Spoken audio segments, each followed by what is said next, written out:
In one of the most shocking NBA draft lottery nights in the history of the NBA, the Dallas Mavericks have landed the number one overall pick after having a 1.8% chance to get it, and they will most likely draft the consensus number one overall pick that is Cooper Flagg, this 6'8" monster that everybody fell in love with this past season at Duke. We all saw the highlights of him cooking the Team USA players this past year in the Olympics. This dude is a beast. And now the Dallas Mavericks, after losing Luka Doncic, have another young core piece to replace him, to be their next franchise star. And this team is ready to compete for a championship starting next year, in my opinion. But what a roller coaster it has been for the Dallas Mavericks, to say the least. Only 1 year ago, they were in the NBA Finals, led by their franchise superstar, cornerstone piece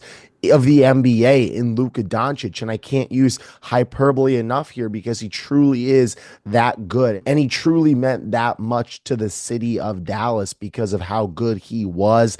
They would get to the finals, but would ultimately come up short and just play the Boston Celtics, who were an absolute buzzsaw last year.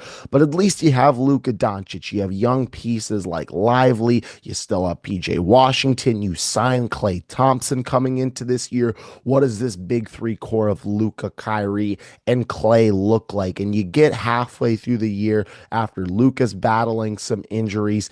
And one day in February, Nico Harrison shocks the entire world by trading Luka Doncic to the Los Angeles Lakers for Anthony Davis. I can't even say how much I was stunned, how much the NBA world was stunned. It was a huge deal, and the city of Dallas was deservedly so very upset. And you get Anthony Davis, you still have Kyrie, but how does this team retool midway through the year and still believe they can win a championship? And we know how everything transpired. Kyrie would tear his ACL. AD would battle injuries all the way up until the playoffs. They would have to fight from the play-in to just try and even get in the playoffs. They would lose. Everyone wanted Nico Harrison's job, to say the least. And that's how Dallas Mavericks fans headed into this offseason.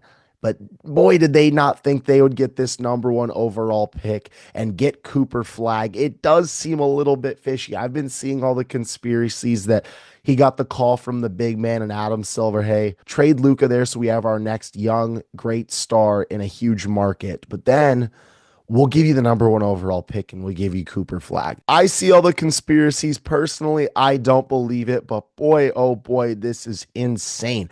Dallas had a 1.8% chance in the draft lottery to land the number one overall pick.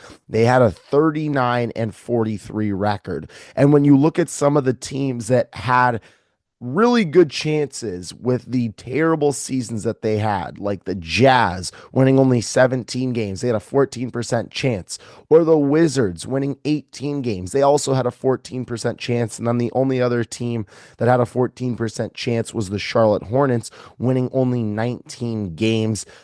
And you have Dallas, who wins 39 games and gets the number one overall pick. I'm genuinely stunned. But now this team, in my opinion, is ready to retool and win a championship. Now, Kyrie, of course, suffered this tragic ACL injury.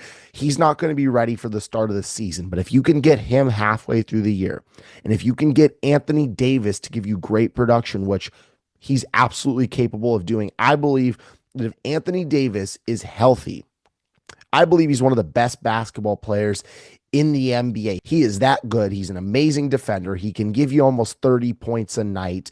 I believe in Anthony Davis. He's 32 years old. I think he is a guy that you'd want on your team when he's healthy, but obviously that's a big if. And of course, you still have Klay Thompson.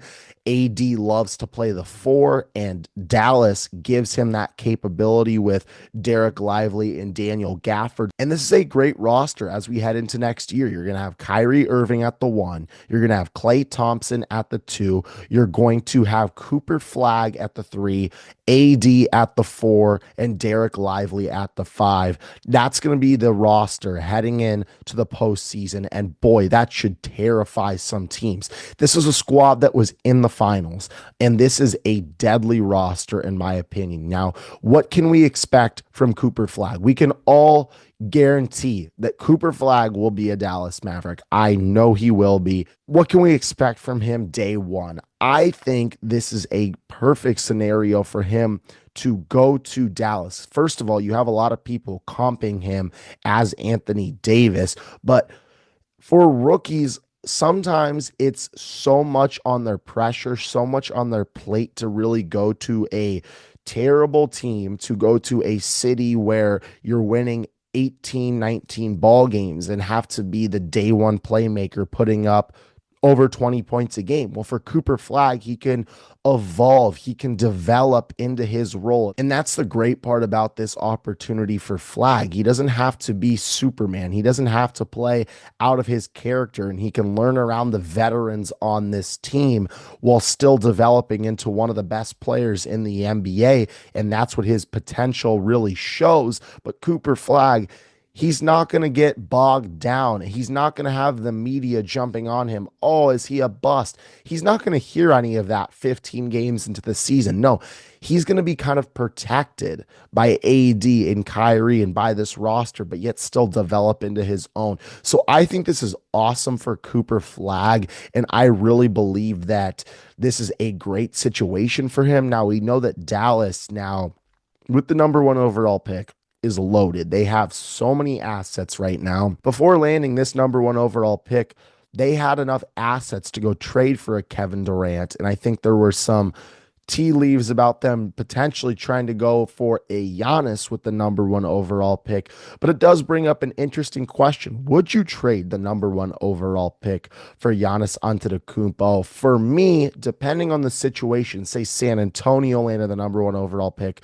I wouldn't have a problem trading for Giannis with the number 1 overall pick because he is only 30 years old. But for Dallas, I don't think it makes sense because Giannis plays that 4 position.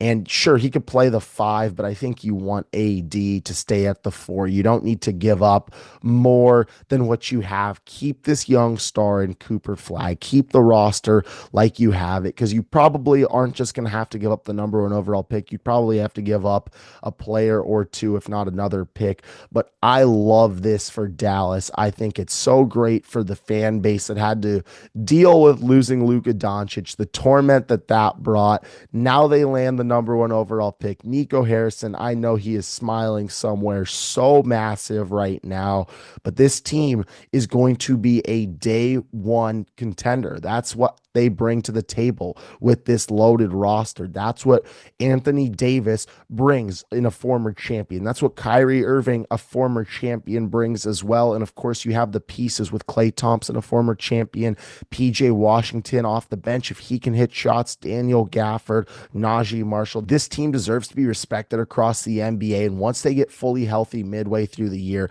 the Dallas Mavericks are going to contend for a championship in this bloodbath of a Western Conference. I'm Caden Kubler, and thank you guys for watching.